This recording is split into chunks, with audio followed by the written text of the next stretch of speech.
Just a quick one on the story that you touched on earlier on, that accident that happened where ANC members were involved. And as you indicated, I am joined by the Secretary General of the ANC.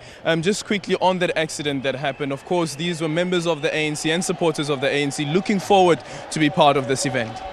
We must send our condolences to the families. I know our road R61 between Ngcobo and Queenstown is quite a narrow road and dangerous. It confirms that we need to broaden our roads and make them bigger.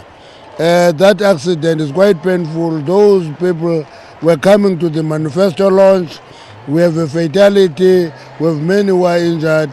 We must send our condolences and hope those who are in hospital speedy recovery.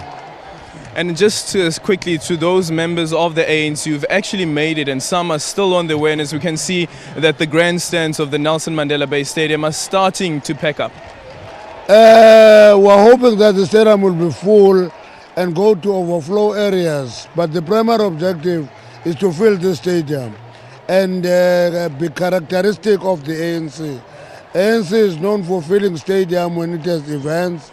People must come, they must get our manifesto, listen to it, take it back home, and begin to spread among the people of South Africa. Tell you what, yesterday we were in an area called Henki, the Sarah Bartman region of the ANC as well. Yes, that's the one. Yes. And we're speaking to a street committee member there, and she said her biggest concern is when these manifestos are launched, the promises are made. The difficult task that they have is that when it comes to door-to-door campaigns, what do they tell the people when the promises have been made but not fulfilled? No, the ANC never make promises, it make commitments. My experience is a little different from you.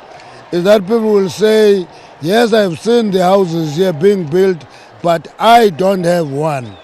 That's where the problem is, that the ANC talk to communities, individuals have expectation as individuals. We must bridge that gap, and our people must be able to explain that development continue to roll on.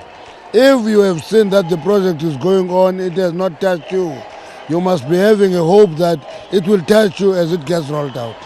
And of course, councillors obviously play a critical role in ensuring that those services are delivered. But what we've seen of late as well is that when members of communities get angry, they turn against the councillor, their homes get torched to such a point where the councillors need police escorts.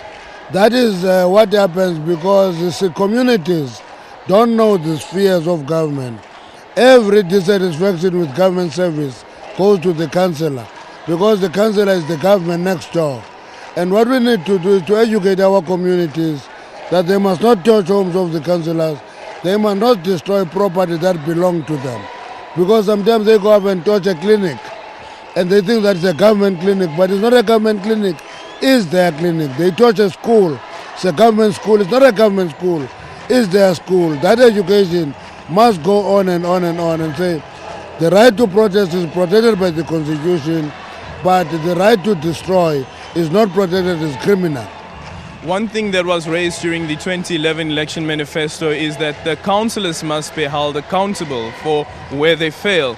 Do you think perhaps that there should be that mechanism where councillors are measured against what they said they would do, the targets that they've met, and in case that they failed, then they should be shown the door? No, the first thing is that a councillor must hold a meeting with the people, community meetings once a month. If you don't do that as a councillor, you are failing at your own peril. So the reality of the matter is that councillors serve the people. It's not about their election, getting into the list. It's about them getting elected and serve the people.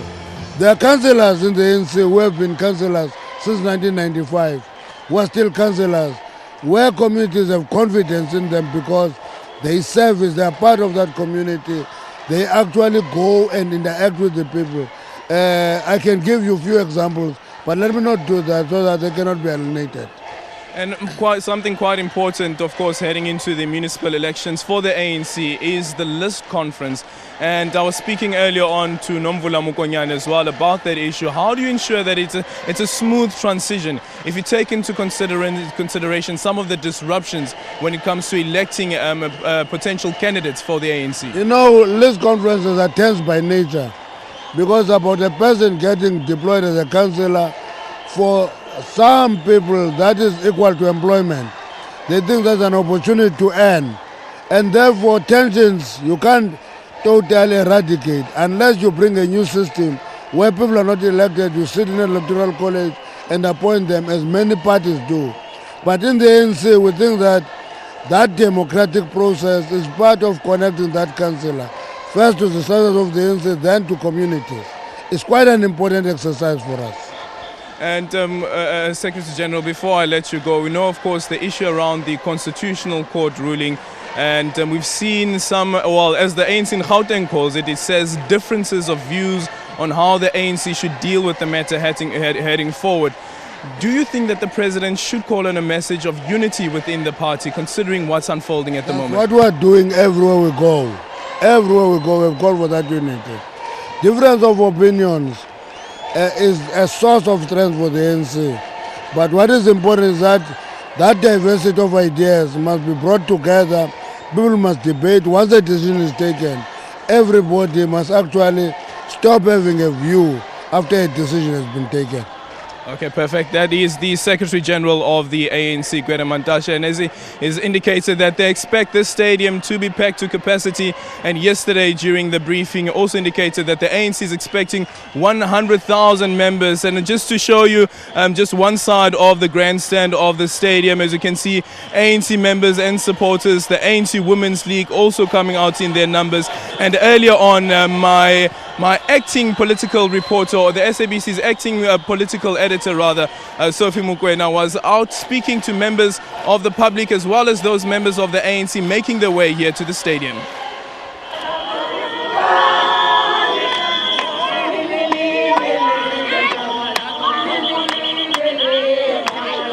Hundreds of ANC members have started arriving at the stadium. On arrival, many of them were singing and chanting slogans of the party. Why did you come so early? It is because I want to listen to the President of the Republic of South Africa when he is launching the manifesto for the local government elections of 2016.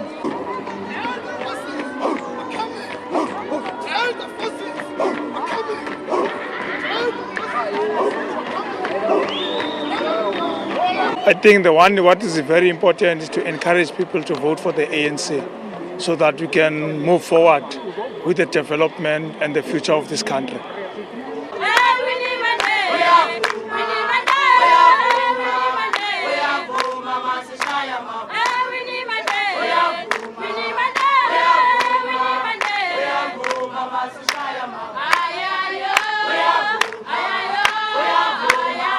I'm expecting him to tell us about how he's going to create jobs for the youth, because it's mostly the youth who just come out of school who don't have jobs, and that's all I'm interested to hear so far.